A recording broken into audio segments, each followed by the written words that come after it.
કરીએ હવે અમદાવાદની કે જેને સ્માર્ટ સિટીના બદલે ખોદકામ નગરી બનાવી દેવામાં આવી છે। જી હા, હાલ જે દ્રશ્યો અમે આપને બતાવીશું તે અમદાવાદના વિવિધ વિસ્તારના છે। ઉનાળો હોય કે ચોમાસું, 12 માસ ચાલતું ખોદકામ અમદાવાદની ઓળખ બની ગઈ છે। અમદાવાદ મનપા દ્વારા જ સંખ્યાબંધ પરવાનગી આપવામાં આવે છે અને આ ઉપરાંત કોર્પોરેશન ખુદ જે ખોદકામ કરે છે તેના કારણે પણ જનતા ત્રસ્ત થઈ જાય છે અને એમાંય ઘણી જગ્યાએ તો રોડ કે ફૂટપાથ બન્યાના 24 કલાક જ થયા હોય તેમ છતાં અનેક ખાનગી કંપનીઓ પર કોર્પોરેશન મહેરબાન થઈ ખોદકામની મંજૂરી આપી દે છે।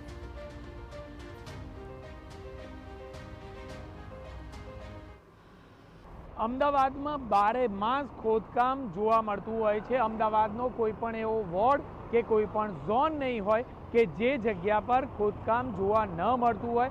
12 માસ અલગ અલગ કંપનીઓ દ્વારા થતા ખોદકામના કારણે વાહન ચાલકો હેરાન પરેશાન થતા હોય છે, પરંતુ આંકડા પણ ચોંકાવનારા છે કે પાછલા 3 વર્ષમાં સતત જે ખોદકામની મંજૂરી આપવામાં આવતી હતી તે ખોદકામની મંજૂરીમાં નોંધપાત્ર વધારો થઈ રહ્યો છે।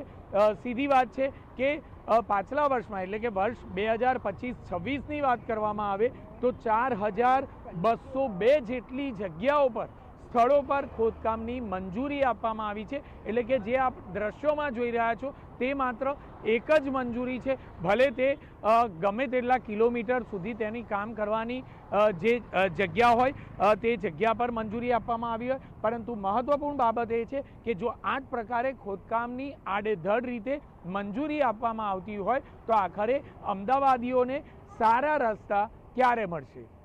કેમેરામેન મહેશ સાથે જિગ્નેશ પટેલ, TV9 અમદાવાદ।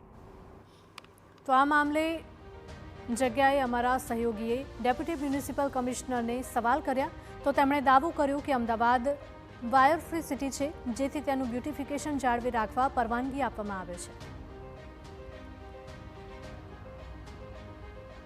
આપણે આપણા દૈનિક જીવનમાં વિવિધ સુવિધાઓનો જે ઉપયોગ કરીએ છીએ, જે આપણી જીવન સરળ બનાવે છે, એ બધી સેવાઓના જે વાયર હોય છે કે એના લીધે પાઇપલાઇન હોય છે કે જે બી સુવિધાઓ હોય છે એના અનુલક્ષીને અમે ખોદકામની પરવાનગી આપતા હોઈએ છીએ। અમદાવાદ શહેર એક વાયર ફ્રી સિટી છે, એટલે મોસ્ટલી જેટલી બી યુટિલિટી આપણી હોય છે એ અંડરગ્રાઉન્ડ જ હોય છે। એટલે કેવું છે કે અર્બન લેન્ડસ્કેપ આપણું ચોખ્ખું દેખાય, ખુલ્લું દેખાય અને સિટીમાં એક બ્યુટિફિકેશન થઈ શકે। તો એના અનુસંધાને જે અંડરગ્રાઉન્ડ યુટિલિટી નાખવાની હોય છે એની ખોદકામની પરમિશન આપવામાં આવે છે। શહેરમાં જો 12 માસ ખોદકામ ચાલે અને તેની મંજૂરી પણ આડેધડ રીતે આપવામાં આવે તો અમદાવાદ શહેર ખરા અર્થમાં ક્યારે સ્માર્ટ સિટી બનશે તે સૌથી મોટો સવાલ છે।